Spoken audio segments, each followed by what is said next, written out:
Ќе се обидам низ неколку бројки да ви објаснам како работеле на почетокот од своето владење во 2006 година, а какви резултати постигнуваат сега, за да ви стане јасно каде си и зошто ги нема парите. Во 2006 година, почитувани, сме имале буџет од 1,7 милиарди евра. Во таа година сме оствариле економски раст од 5,2%. Во 2014 година имаме буџет од 3 милиарди евра, а остваруваме раст од 3, нешто проценти. Каде се парите? Парите се отидени на непродуктивни трошења, односно расходи од кој интерес имаат единствено оние кои ги склучуваат договорите. Како што впрочем можевме да видиме и од снимките. Ке се обидам уште преку еден показател да ви покажам дека имаме раскалашено трошење на оваа власт. Ако земеме кумулативно од 2006 година па се до 2014 година, буџетските расходи се зголемени за цели 6,6 милиарди евра. А притоа во просек имаме раст од 2 до 3%. Значи се работи повторно за аргумент кој покажува дека од 2006 година наваму имаме недомакинско работење на оваа влада. Она што исто сакам да го истакнам, на кој министерот за финансии е посебно горд е јавниот долг. И тука се јавува проблем со јавниот долг. Јавниот долг, почитувани, во 2014 достигна скоро 70% од бруто домашниот производ. За оние што не знаат, бруто домашниот производ е категорија која го објаснува богатството што се создава во една економија во текот на годината. Ако тоа изнесува приближно околу 8 милиарди евра, во моментов 70% ни е вкупниот јавен долг, толку должи државата. Во 2006 тој процент беше 45%. Сега е 70%. Видете го процентот за колку е зголемена сумата на средства кои оваа држава си има задолжено, треба да ги врати, а притоа никој од нас не живее поквалитетно. Значи, имаме, ќе се повторам, недомакинско работење од страна на оваа власт. Буџетот, гледам се фалат, има капитални инвестиции, градат автопатишта. Почитувани со граѓани, во нормални економии, точно е дека автопатиштата, патиштата, енергетските објекти представуваат капитални објекти, тие се во функција на обезбедување на економски раст. Но исто така точно е дека ако во земјата не постои квалитетна бизнис клима, овој тип на капитални инфраструктурни објекти се непотребни, односно представуваат трошок. Кој во Македонија не отворил бизнис затоа што нема автопат до Охрид? Дали ме разбирате? Значи, не велам дека се проблем автопатиштата, но е многу несериозно да ја уништите бизнис климата, да покажете дека вршите некој капитален инвестиционен проект. Во моментот додека се реализира тој проект, регистрирате раст на бруто домашниот производ, но тоа е само во моментот. Ако по него не се движат камиони со стока кои ќе транспортираат, вие во суштина понатаму обезбедувате само трошок за одржување на таа патна инфраструктура. Отворивме еден куп слободни економски зони или технолошки инвестициони развојни зони. Верувајте, во моментот македонската економија регистрира силни загуби како резултат на инвестициите кои ги направи во 3 економски зони, како резултат на ослободувањата кои им ги даде на тие компании во тие слободни економски зони. Што се случува? Кој е резултатот? Точно е дека како резултат на работењето на компаниите се регистрира раст на бруто домашниот производ. Но дали се полни буџетот, почитувани граѓани? Не се полни буџетот, затоа што тие компании се ослободени од плаќање на данок. Кога ќе истече периодот кој им е дозволен за ослободување од данок, ја пререгистрираат фирмата во нова фирма и потоа продолжуваат повторно да работат со сите бенефиции кои им ги дава оваа држава.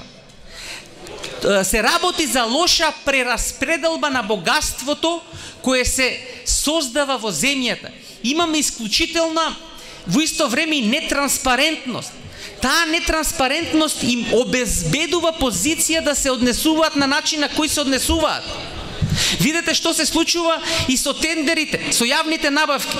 Во добар дел од разговорите кои ни ги презентира опозицијата, можеме да слушнеме како тоа се обезбедуваат тендери, по која линија, кои се провизиите кои се земаат за договорите кои се даваат. Сето тоа се плаќа од буџетот. Можете многу често да слушнете дека владата купила ова, владата купила она, владата дала средства за ова. Владата не дала. Народот дава. Тие пари се пари на народот, колеги. Се работи за класично спинување на информација.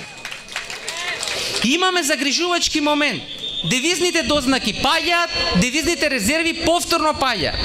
Пред нова година пораснаа девизните резерви како резултат на фактот што Македонија мораше да се задолжи за да на почетокот на годината го врати долгот кој достасуваше. Цела влада излезе да се фали да објасни како тоа девизните резерви во Народна банка пораснале. Кога го исплатија долго, девизните резерви паднаа. Значи девизните резерви не се пораснати на база на зголемување на извозот, туку се пораснати на база на задолжување. Друга битна работа која треба да имате во предвид и не дозволувајте да бидете заведувани. Македонија била земја која е средно задолжена. Статистички тоа е така. Македонија е средно задолжена. Меѓутоа, многу побитно од тоа колку сте задолжени процентуално е уште побитно каква ви е структурата на долгот. Дали Македонија има исклучително лоша структура на долгот? Дали памтите првата еврообврзница кога емитуваше министерот за финансии тогашен Трајко Славевски? Македонија беше задолжена некаде околу 45% од бруто домашниот производ и се задолжи со еврообврзница на лондонскиот пазар со 10% на каматна стапка. Хрватска, која е дупло повеќе задолжена од Македонија, се задолжи со помала каматна стапка, а дупло повеќе е задолжена. Знаете ли зошто? Затоа што инвеститорите во Лондон знаат да го читат ризикот. Ние сме земја која се задолжуваме за да враќаме стари долгови, значи имаме лоша структура на долг. Хрватите се задолжуваат за да градат автопатишта покрај морето. Кога во цела Европа паѓаше туризмот, во Хрватска туризмот растеше. Значи, не се радувајте и не е никаков бенефит и корист за државата ако структурата е само ниска. Тоа е добро. Меѓутоа, ако е лоша структурата, може да биде многу поопасно. Да не должа многу, бидејќи има и други соговорници околу мене, сакам уште да пратам еден апел, да се надевам новата влада која во скоро време ќе ја видиме. Немојте да наседнувате на популизмот и на системот на менаџирање на власта кој како совршенство го изработи оваа влада. Ова важи за нас граѓаните. Многу е убаво да слушнете дека ќе имате не знам колку субвенции, дека ќе се возите со автобус без пари, дека не знам ќе одите со жичара ќе се возите без пари, ќе идете во бања без пари, не знам. Сето тоа е лоша прераспределба, пријатели. Немојте да се тоа се моментално сладки работи кои понатаму генерираат големи последици. Новата влада треба да воспостави систем, значи нов развоен систем да води, во кој ќе ги постави на здрави темели пазарните односи и односот на државата кон пазарните односи. Значи не треба ние да се радуваме државата на нас да ни даде. Треба да се радуваме државата да создаде клима ние сами да си обезбедиме. Мислам дека е сосема погрешна тезата да бараме и во иднина да биде квалитет да се вработиме во администрацијата. Никаде во нормалниот свет луѓето не сакаат да работат во администрација. Нема ништо подобро од тоа да работите во приватниот бизнис, доколку бизнис климата е како што треба. Мислам дека доколку следните кои ќе дојдат, ќе воспостават систем во кој бизнисот ќе го запоседне вистинското место, ќе им се создадат услови да функционираат по вистински пазарни принципи фирмите.